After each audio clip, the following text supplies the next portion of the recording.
Le manidème de Maurice Kamto incarne-t-il le visage de l'opposition la plus bête d'Afrique? Écoute ça, Bao. L'opposition camerounaise est la plus bête. Qu'on nous laisse le soin de dire ça, nous, Camerounais, pas eux, Français. Qu'on nous laisse le soin d'analyser et d'apprécier l'opposition de notre pays. C'est vrai que quand il a dit l'opposition camerounaise est la plus bête, il a mis un petit point d'interrogation là, juste pour que, au cas où les gens se défendent, au cas où les gens se défendent, il utilisera le point d'interrogation pour dire qu'il s'interrogeait. Mais quand on va lire l'article, on ne voit à aucun moment où il fait une analyse froide. Il n'a pas été là le 5 août. On peut parler d'une opposition bête dans ce pays quand on a vu ce qui s'est passé avec les candidatures fabriquées, les candidatures éliminées, tout cela. On sait bien que l'opposition est plutôt infiltrée. On sait bien que... mais je dis, quel que soit le cas, François Soudan n'a pas le droit de nous traiter ainsi. Parce que cela nous a laissé comprendre que ce qu'on soupçonne de la France. Parce que ce qui nous arrive maintenant là, il y a une main invisible qui vient de la France. Et lui, il est le porte-parole de la France dans ce cas-là. L'opposition est bête. Dans son article, il a donc proposé quoi? Bête par rapport à quoi? Vous demandez, ma grande sœur dit qu'il fallait une candidature unique. En France, on en a déjà eu de candidatures uniques. Le problème, c'est là. Le problème n'est pas la candidature unique des Camerounais. Pour moi, le problème, c'est leur niveau d'engagement. Et qui sont-ils? Parce que nous voyons des opposants qu'on n'a jamais vus avant.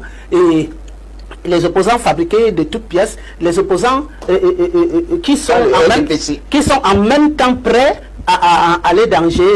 Ça sera toujours pas bien. On va augmenter le chiffre. Que même si c'est 55 comme ils sont maintenant là, ça va toujours être G20. Qui sont prêts à aller à G20. Non, moi je pense que le MP dedans désormais. Je pense qu'il y a un complot. Oui, j'ai vu sa présidente hier. Elle m'a dit qu'elle va entrer en campagne. Pardon, excuse-moi. Oui. Moi, je pense qu'on est plutôt en train de...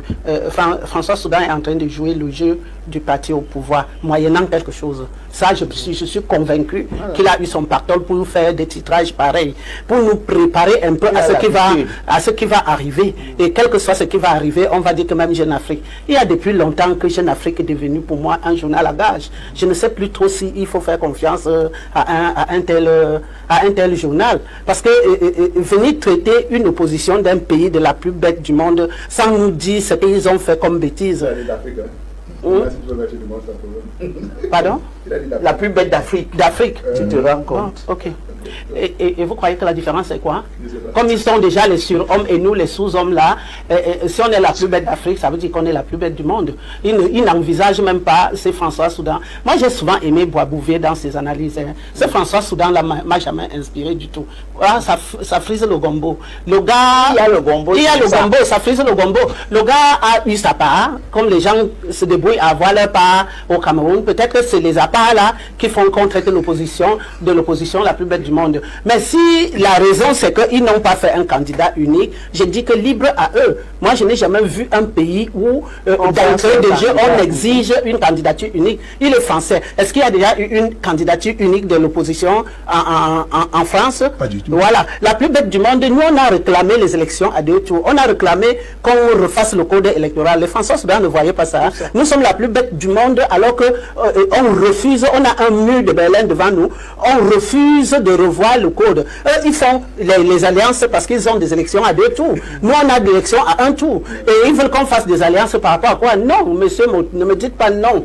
Et ils font des alliances à partir du 2e tour. Moi, je n'ai jamais vu un pays, que ce soit les États-Unis ou eux, qui nous donnent des leçons de démocratie, ils n'ont jamais eu une candidature unique. Donc, si ce n'est que pour l'histoire de candidature unique, là, de grâce qu'ils nous laissent notre opposition et nous la pression nous-mêmes. Ils n'ont pas le droit parce que ces gens-là, avec tous les noms apostoliques, je ne sais pas qui encore, les consuls ou les ambassades et tout ça, c'est l'ensemble de tout ça qu'il faut analyser. La France est en train de jouer un mauvais rôle et qu'il faut être regardant là-dedans. Et pour enfin conclure que nous sommes les plus bêtes du monde, c'est une insulte. Et en tant que tel, on doit lui répondre. Merci. L'honorable Samuel Djedoné-Moch, cette une de Jeune Afrique. La presse s'est beaucoup intéressée à la présidentielle 2025, notamment l'éditorial de François Soudan qui se demande si l'opposition camerounaise n'est pas la plus bête d'Afrique. Commentant cet édito dans une interview sur Radio France Internationale, interview abondamment relayée par de nombreux médias et massivement commentée par des internautes, le directeur de la rédaction de ce magazine panafricain interroge les choix stratégiques de l'opposition camerounaise, en particulier ceux de Maurice Kamto, mais surtout postule que sans candidature unique, les opposants à Paul Biya n'ont aucune chance de peser dans le cadre d'une élection à un tour. Une sortie qui s'apparente également à celle du collectif d'intellectuels patriotes camerounais qui réclame une stratégie commune de l'opposition. Dans sa 3e tribune, ce collectif appelle l'opposition à s'unir pour favoriser une alternance politique lors de la présidentielle du 12 octobre prochain. Le collectif, composé des universitaires, des avocats, des artistes de renom, entre autres, demande aux candidats de l'opposition de mener donc des négociations sérieuses et de mettre de côté leurs ambitions personnelles pour privilégier une stratégie commune et une candidature unique. Une interview abondamment relayée sur les réseaux sociaux par une interview, n'est-ce pas, sur Radio France Internationale donnée par le directeur de la rédaction de Jeune Afrique, François Soudan, qui pose une question, parce que c'est vrai que le commentaire donne l'impression que c'est une affirmation, bien même si c'est une question qu'on peut considérer comme rhétorique, mais il pose la question, est-ce que l'opposition camerounaise est la plus bête d'Afrique? Je pense que cette question, qui soulève une véritable polémique, mérite d'être abordée. Parce que la façon pour François Soudan de le dire, même s'il s'interroge, donne le sentiment qu'il manque de respect à l'opposition camerounaise, notamment la classe politique, celle qui est dans l'opposition au Cameroun. Et je pense que François Soudan, quand vous connaissez son parcours à Jeune Afrique, l'essentiel de ses articles sur la politique camerounaise, vous comprenez très bien quelle est sa position éditoriale. Il est donc disqualifié pour porter un jugement sur l'opposition camerounaise? Tout à fait. Je pense que il est, de par la majorité des articles qu'il rédige sur la politique camerounaise, on pourrait dire qu'il n'est pas totalement qualifié pour, j'allais dire, porter un jugement sur l'opposition camerounaise. Parce que généralement, depuis 1992 au moins, qu'il y a des élections présidentielles au Cameroun, il a toujours soutenu le candidat Paul Biya. Ça, c'est un fait. On peut le démontrer à travers des articles qu'il a régulièrement publiés. Notamment, il y a eu une fois, à une élection présidentielle, il avait dit après Biya Biya. Donc, pour dire en réalité, c'est toujours Paul Biya qui va gagner. Et tous ces articles vont dans le sens de montrer que l'opposition camerounaise est incapable de se réunir, d'agir de manière efficace pour parvenir à l'alternance. Mais bon, comme vous dites que ce sont des faits vérifiables qui soutiennent le pouvoir en place. Oui. Mais en même temps, lorsqu'on écoute l'analyse ou bien l'interview qu'il a donnée, parce que dans l'interview, il annonçait la sortie prochaine de cet éditorial-là. On pourrait également observer, non, que c'est un éditorial qui porte sur des faits. Est-ce que les faits qu'il présente ne sont pas avérés? Non, dit que lorsqu'il parle de l'incapacité, par exemple, de l'opposition camerounaise à s'unir, à se mettre ensemble, à mettre en place une stratégie commune en vue, n'est-ce pas, d'assurer une véritable alternance, on voit bien que depuis plusieurs décennies, il y a toujours ces tentatives de coalition, mais qui n'aboutissent jamais. On peut le dire également. Donc on peut relativiser. Oui. Mais en réalité, je tenais à dire quelle est la position éditoriale de Jeune Afrique par rapport à la politique camerounaise d'abord, pour que les gens comprennent le sens. Et même, j'allais dire, il y a des non-dits également à travers cet article, à travers cette interrogation. Mais il faut dire, et pour rentrer dans l'analyse maintenant, c'est que l'opposition depuis les années 90 a eu du mal à s'unir et à trouver des stratégies communes de manière régulière et fréquente pour porter les stockades, n'est-ce pas, au candidat du parti au pouvoir, au président sortant. Ça, c'est une vérité. Mais on doit nuancer. On doit nuancer parce que ça n'a pas toujours été le cas. Si je m'en tiens seulement à l'élection présidentielle de 1992, où il y a eu toute une dynamique de l'opposition qui a soutenu un candidat, qui a eu un score bien connu, qui a rendu n'est-ce pas, le parti au pouvoir, notamment son candidat en difficulté, parce qu'officiellement, Paul Biya était le président, d'après les résultats de la Cour suprême, les résultats du 11 octobre 92, Paul Biya était en tête avec environ 36% et 39% et John Foudi dans les 36%. Mais la réalité, parce que nous avons vécu cette élection-là, j'étais rédacteur en chef de la Nouvelle Expression, nous savons que ce n'étaient pas les vrais résultats sortis des urnes. Ni John Foudi avait gagné cette élection présidentielle. Donc il y avait eu toute une dynamique de l'opposition derrière un candidat.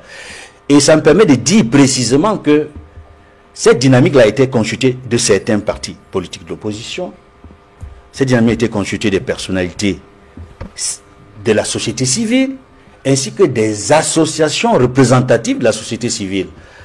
Et on peut dire aujourd'hui que malgré le fait que tous les partis de l'opposition, les représentants des partis de l'opposition n'étaient pas tous dans cette dynamique, on a vu comment une coalition, une dynamique a permis d'avoir un bon résultat.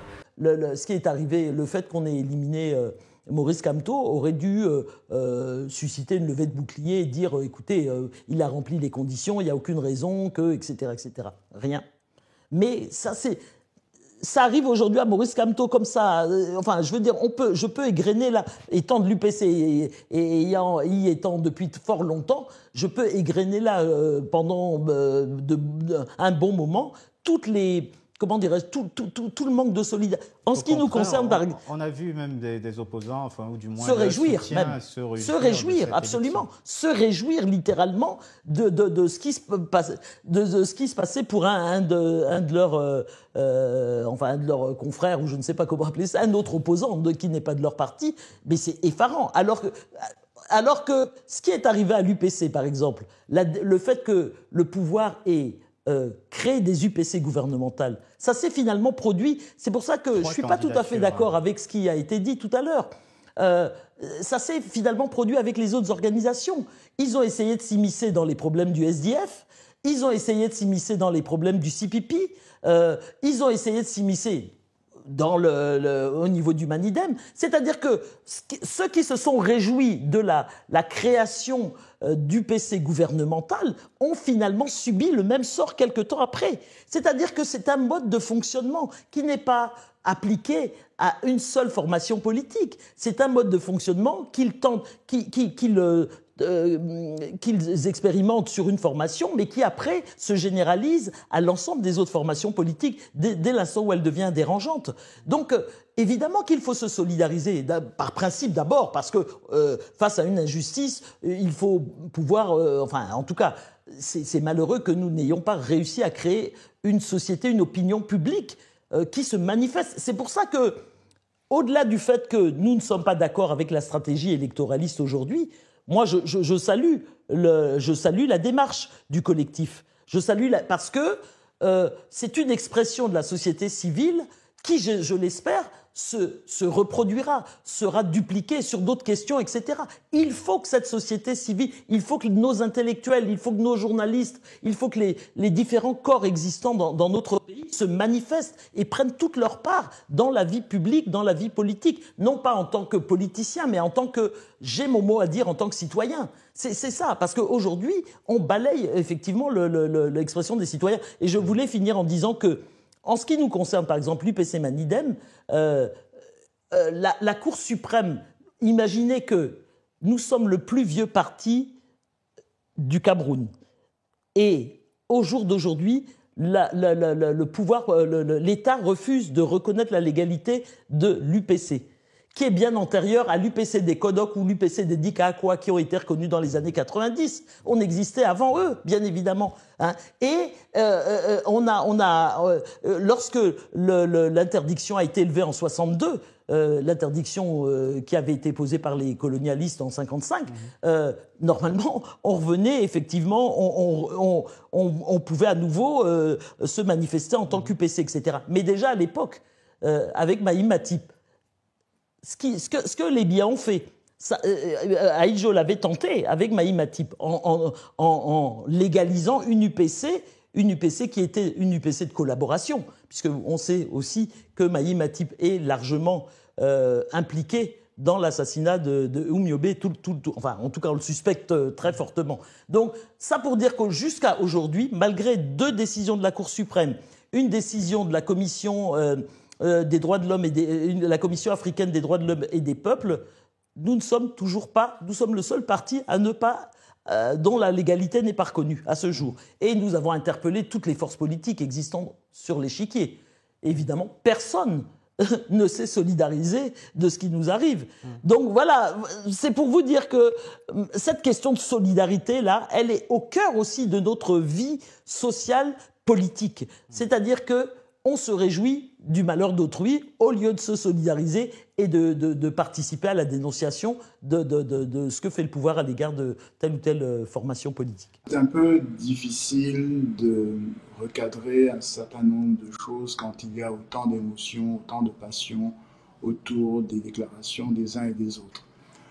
Ma position est celle d'un observateur. Je travaille à l'analyse des systèmes politiques et je regarde d'où viennent les éléments et comment ils se développent et comment ils sont reçus par d'autres segments dans une communauté. Il y a un tribalisme d'État qui est né, qui s'est transformé avec M. Biya parce que né au départ de l'idée de l'équilibre régional, donc un traitement différencié de l'accès au pouvoir public selon l'origine, la région, etc. Le biaïsme en a fait un tribalisme où chaque communauté a le droit à une part du gâteau national, à sa place autour de la table du banquet. Mais quand on regarde, quand on lit, quand on analyse les attitudes de nombreuses communautés au Cameroun, ce qu'elles demandent d'abord, c'est d'être cooptées dans le système et d'obtenir pour les leurs des positions préférentielles dans ce système-là. Vous vous souvenez qu'il y a quelques années, on avait vu circuler un mémorandum du Grand Nord, et que demandait ce mémorandum? Qu'il y ait plus d'officiers de l'armée qui viennent du Grand Nord, qu'il y ait plus de recteurs d'université qui viennent du Grand Nord, ainsi de suite. Donc, quelque part, l'appartenance à une localité est aussi le point de départ d'une revendication, beaucoup plus que le besoin en eau, en électricité, en santé, qui ne sont pas négligés, mais qui ne sont pas forcément ce que les populations brandissent en premier. Donc les deux envies se sont rencontrées, l'envie des communautés de voir leur traitement être modifié de façon positive parce que certains des leurs seraient assis à de bonnes places dans le système gouvernant, mais aussi l'envie du système gouvernant de diviser la nation en répartissant ainsi les cadeaux au gré des humeurs ou des rendez-vous électoraux. C'est une constance, parce que la violence dont, pour revenir à la question de la violence, dont sont victimes les partis dits d'opposition, c'est aussi une violence très forte qui existe à l'intérieur du système RDPC. Si vous regardez les affaires en justice ces 20 dernières années, ceux qui sont en prison sont du RDPC, poussés en prison par d'autres membres du RDPC. Donc la violence du système est générale et le tribalisme s'est généralisé lui également. Donc aujourd'hui, je dirais que Achille Mbembe soulève un lièvre, enfin dit très haut, très fort de sa position, de sa posture intellectuelle, ce que beaucoup de gens ont constaté, c'est-à-dire qu'il y a dans certaines catégories de la société camerounaise une détestation profonde des Babilikés. On peut ensuite travailler à l'explication, montrer comment ça s'est construit au fil des décennies. Et puis il y a évidemment quelque part des crispations nées de manipulation, là également, donc entre ce qui a glissé sans être contrôlé, sans être surveillé, rattrapé au cours des ans, plus ce qui a été voulu par certains pour justement accélérer le glissement, la diffraction de la société camerounaise. Tout cela conduit aujourd'hui à une impossible collaboration entre certains acteurs de la vie politique au nom de tous ces passifs réels, imaginaires, fabriqués, trafiqués. Mais faire de la politique, c'est aussi tenir compte de l'histoire et c'est aussi tenir compte des agents qui, dans l'histoire, ont des stratégies pour éliminer ceux qui sont leurs rivaux dans la conquête du pouvoir. Augusta, la sociologie de ce Cameroun est quand même complexe. On a le peuple qui s'écharpe sur des questions tribales, alors que le pouvoir, lui, dans ses arcanes, est composé de différentes tribus, du moins parmi les cercles dirigeants, et que regarde peut-être de loin ce peuple, et certains politiques même s'écharper sur des questions qui ne font que diviser le reste du peuple. Oui, oui, tout à fait. C'est exactement l'axe sur lequel je voulais intervenir, à savoir que pendant qu'on instrumentalise le peuple sur des bases tribales, etc., et pour, en fait, tout ça pourquoi? Pour empêcher l'unité de ce peuple, pour fractionner ce peuple, pour vendre de l'illusion à ce peuple en faisant croire que si ton parent ou ton frère de communauté se trouve à tel ou tel endroit, il y aura des retombées pour toi-même et pour la région, alors qu'on le voit bien, ça n'est pas le cas, y compris même pour la région de Biya. Quand vous connaissez des gens de cette région-là et qui vous disent dans quel état est cette région-là, dont on dit que ce sont eux qui ont tout, etc., etc. Effectivement, on a placé à des endroits stratégiques des personnes issues de cette communauté. Mais il n'en demeure pas moins que la région est totalement délaissée. Idem pour le nord et l'extrême nord, où pourtant on a eu quand même un président qui venait de cette région et où c'est la région qui reste et qui demeure la plus arriérée du Cameroun. Donc autant dire que, bien évidemment, comme ça, tu viens de le rappeler, cette oligarchie-là, cette bourgeoisie-là s'entend indistinctement. Vous avez des ressortissants des 10 régions parce qu'il y a ce fameux dosage, etc. Et vous avez donc des ressortissants des 10 régions qui constituent le noyau dur de ce pouvoir et qui restent unis, indéfectiblement unis, quel que soit ce qui va se passer dans les régions, même s'il y a des pogroms qui sont organisés dans leurs régions respectives, mais ils vont demeurer unis et cette caste qui contrôle et domine le pays continue à contrôler et à dominer le pays. Donc moi je pense qu'il est très important. Alors c'est vrai que le climat est extrêmement délétère, mais il n'en demeure pas moins que quand vous regardez au quotidien, la plupart des Camerounais, ça n'empêche pas qu'on se marie étant d'une région ou d'une autre. Ça n'empêche pas qu'on ait des liens extrêmement forts et fraternels d'une région à l'autre, etc., etc. Donc tout ça, c'est construit artificiellement, c'est monté en épingle à des moments donnés. Je pense que si aujourd'hui aussi nos sœurs et frères bamilékés sont particulièrement ciblés, c'est parce que ce sont c'est une communauté qui est aussi qui voyage et qui s'est implantée à travers le pays et qu'on a vite fait de cibler et souvent qui occupe des positions au niveau du commerce, etc. Et on a évidemment c'est facile dans ces cas-là de cibler une communauté parce qu'elle voyage, elle est à travers le pays, elle est implantée vue comme plus prospère, et elle est vue comme plus prospère, parfois à tort ou à raison, parce que effectivement il y a des bamilékés très prospères, mais il y a aussi une majorité de bamilékés qui est comme le reste de la exactement, population, qui ne joint pas les deux bouts. Mais c'est pareil pour le Nord. Quand vous regardez comment en 84, quand il y a eu la tentative de coup d'État en 84, combien de nordistes ont été massacrés? Simplement sur le seul fait qu'ils étaient nordistes. On les a massacrés, on vous identifiait comme nordistes et vous étiez massacrés.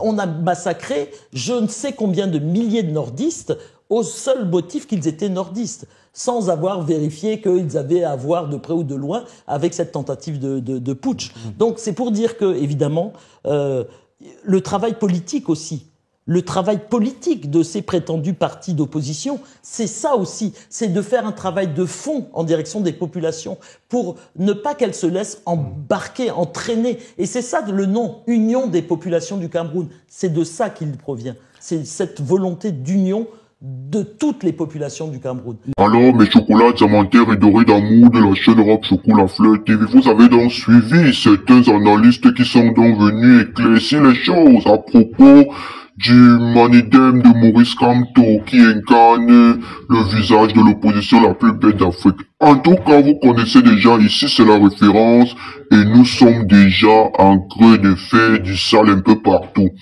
Les concerts recommencent, il y a vraiment des événements, il y a la CAN qui approche, il y aura vraiment des trucs à mettre dans la chaîne. En tout cas, restez toujours scotchés. Partagez cette vidéo dans tous vos groupes WhatsApp, Telegram, Instagram, Facebook, TikTok, Snapchat, parce que ce qui se prépare, c'est du lourd.